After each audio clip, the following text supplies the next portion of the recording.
There are some railway lines in the southeast that I've only travelled on once, and so I've wanted to go back to use some of the intermediate stations to do a walk. Some examples in my videos include the East Sussex line and when I started the Greensand Way, and today I've made a similar journey. I've travelled on the line between Tunbridge Wells and Hastings, where I've used none of the stations in between before, and I've jumped out at Stonegate to start a walk.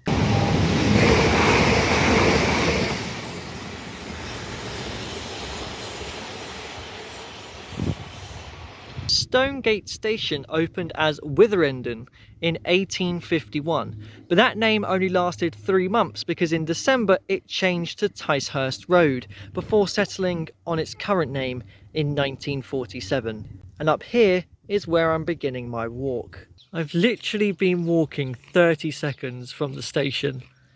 I've already come across cows. What a great start to the walk this is.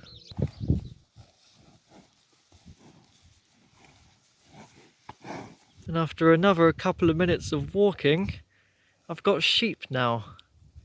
They shaved all of you apart from your neck.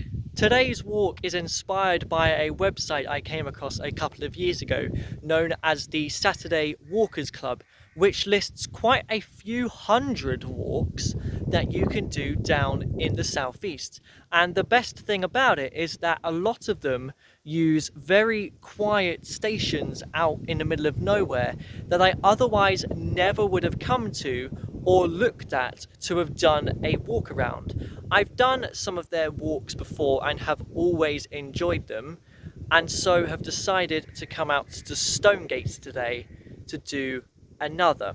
However, their walk for Stonegate is a circular version.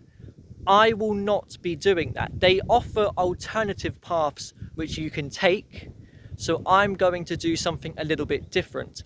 I'm instead taking a shortcut down to a place called Burwash to start off with, and then I'll explain the route as we get there. And this is exactly what I was talking about, a delightful stretch of countryside that I never would have come to if I hadn't come across that website. And because there's so many walks listed on there, we've got no shortage of places like this to visit.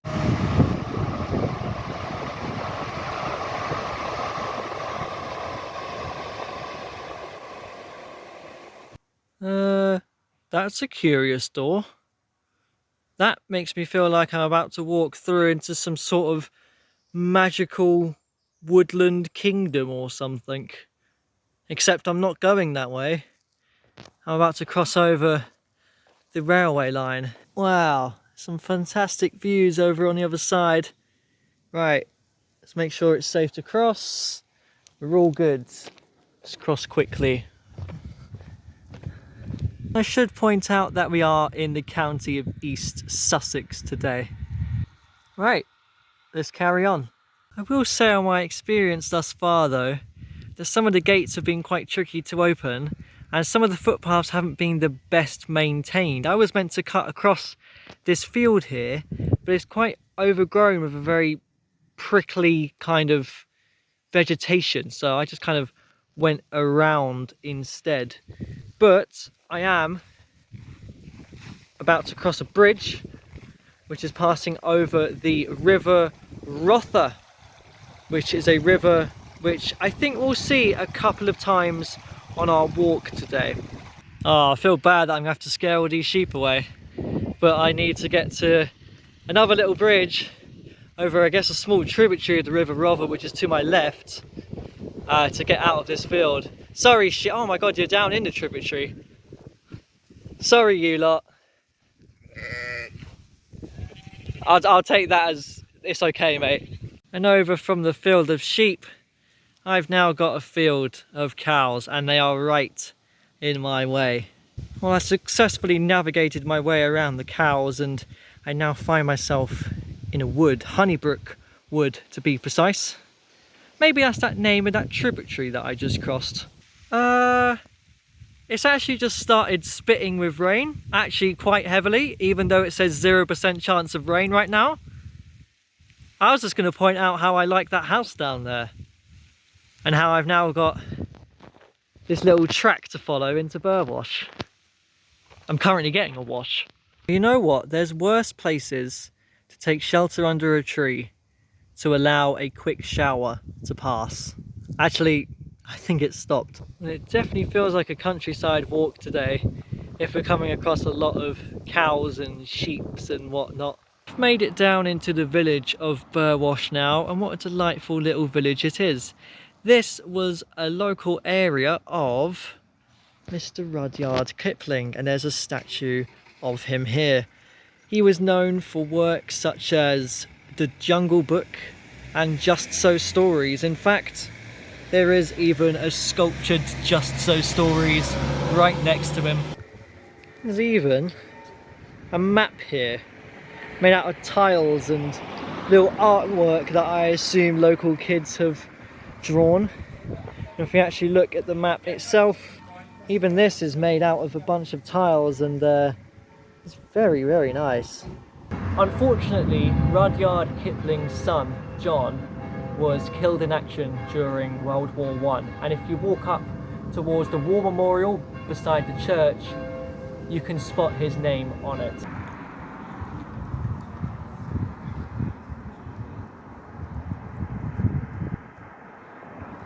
Right, it's time to join the actual SWC circular walk of Stonegate towards Bateman's, which is actually Kipling's house. Wow, what a great descent I'm going to have across these fields over to Rudyard Kipling's house. And here it is, the house in which Rudyard Kipling lived from 1902 until his death in 1936. Bateman's house. Upon his widow's death in 1939, she left the property to the National Trust, through which you can still book tickets to go in and have a look around, which I won't be doing today as I'm just passing by on a walk, but I'm glad I've come up here to have a look at this really beautiful property. Now, the SWC Saturday Walkers Club route towards Stonegate continues past here, but as I'm not doing that circular version, I'm going to take an alternative that they suggest, which is a route through to a place called Robertsbridge.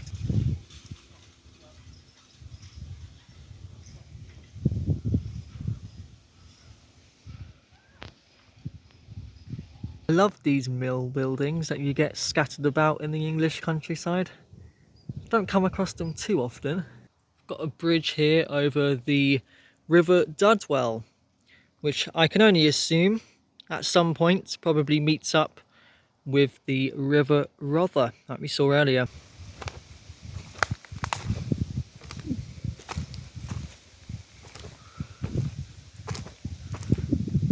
I feel like no one ever comes here ever. It's like a jungle trek.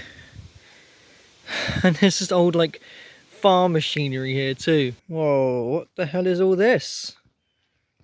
That's deep, I don't want to fall down there. There's brickwork, so this is like man-made. I have no idea what this is. It's not an old fort or something, is it? No, it can't be. I think there's an archway in the brickwork down there. Huh. How bizarre. I'm assuming it's just a culvert for this brook here, but the land has just eroded away over time, because you can kind of see that here too. I actually have to gallop over this brook, even though it's dried out, twice here. Okay, so 1 and 2. There we go. I think I'm actually meant to be out in the field and not in this wood. So I'm kind of clambering up the side here to see if there's a footpath. There's only one path on the map in this whole area, so I don't know how I've kind of come off it. Oh no, there is no footpath here at all. I might just have to stick to the wood and see where it takes me. This wood wasn't going to take me anywhere I needed to go, so I found a small enough gap that I can bash my way through, potentially. Oh, I didn't realise it was quite so brambly, actually. And it looks like I can maybe walk out in that field over there. How am I going to move this? It's so spiky. All right, I'm crouching down. I'm just going to go for it. I'm doing a straight line mission here. That's what it feels like. Oh, I don't know how I made it through that, to be honest. But I need to be out in that field. I couldn't have stayed down in that wood. It doesn't even look like there's a footpath across this field. Just gonna have to go across it and hope for the best. Whew, okay. I've made it across. I realised I might have just accidentally have not noticed my exit out onto this field. And no wonder, because if you look at heat signatures on Strava of people who have done this route before, you'll notice how they don't actually follow the footpath on the map. They carry on straight. I turned because I thought I had to, but obviously that was not the case. But I'm over. And I found my exit into another wood on the other side. I just startled a huge herd of deer, by the way, that jumped this fence into the next field. It's a relief that these footpaths over the fields are over. Get a great view looking back though towards Burwash, but now I've got a bit of country road walking to go and do. Country road walking has come to an end. I've come across a very tiny private development here. They even have statues of horses. No actual horses, but I am now down in the valley.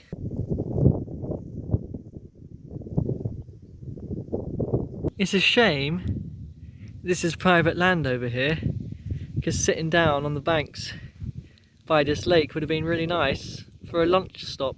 Well, I don't think I'm going to be sitting down in this field for lunch either. That's a lot of cows I'm going to have to make my way past. You know what, I don't feel that comfortable passing all of these cows actually. I mean, this one's literally walking towards me on the path. I might just hop this little fence and go around the edge of this field instead. I don't want to pass all of them. Okay, I found a place to sit down. Just beside the path in a random field here. Don't think anyone's going to disturb me whilst I have lunch. We're in a very isolated location. No one ever walks these paths. It feels like I don't have any phone signal either, so it feels like I'm cut off from the rest of the world. No one knows I'm here. It's a very peaceful spot there. I was in Trafalgar Square this morning. I had some time before my train from Charing Cross, so decided to hang out near to the centre of London, where early on a Saturday morning there was still a fair few people about, but now I'm here where there's no one, and in such a short amount of time as well. But there is some deer over there. I'm hoping I don't end up startling them ones. Oh, they're kind of moving away anyways.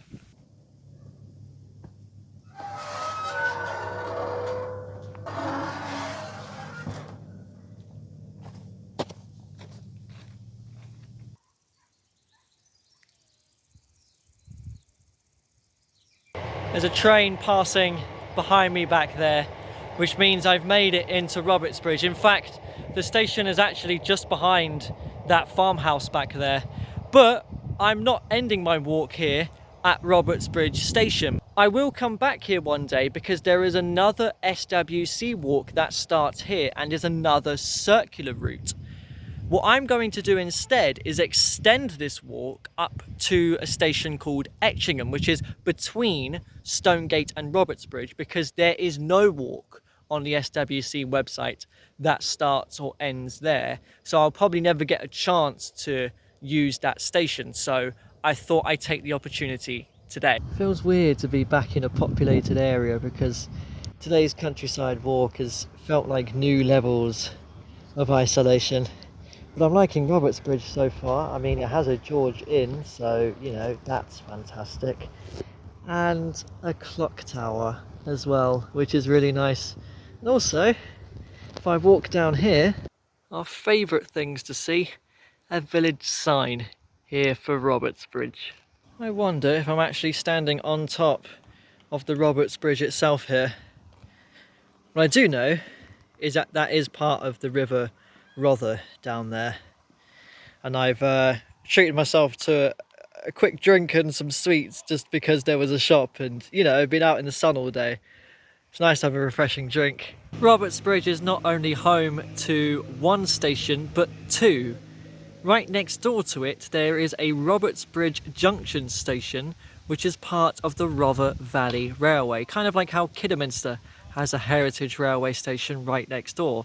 However, this is a very, very short railway line. I mean, I've literally come to the end of it here in Robertsbridge. I believe this has been restored in recent years, and the long-term goal, the long-term aim is to continue and connect it up with another heritage railway known as the East Sussex and Kent Railway. It would be good to see, if I come back to Robertsbridge one day for that circular walk, if any progress has been made and if the connection has been brought through. I've passed underneath the railway line to get into Robertsbridge, and now I'm passing underneath the heritage railway line, leaving Robertsbridge. And from going under a bridge to going over one, this is the River Rother again, down there. Now we're going under the railway again, as it's making its way towards Etchingham, like I'm doing. And this time, oh, we're going over the railway. That's a change.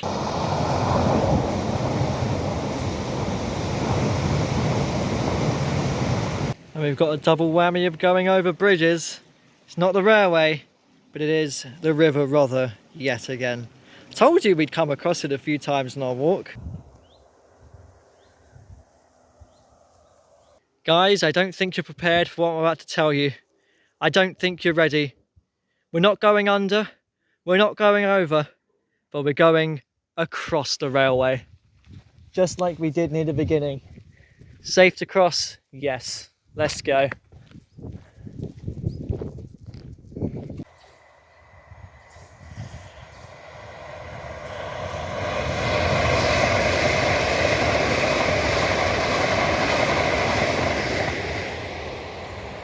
And one last time for luck, over the River Rother, one final time. Have I got to go up that now? Oh, my luck's run out already. And I've made it to Etchingham station at the end of my walk, a station I wouldn't have come to if I hadn't extended the walk 3 miles from Robertsbridge. I'm just in time to make my train back to London. As much as I've enjoyed my countryside walk today, I'm looking forward to going home as well. It was a very warm day. We will shortly be arriving at Stonegate.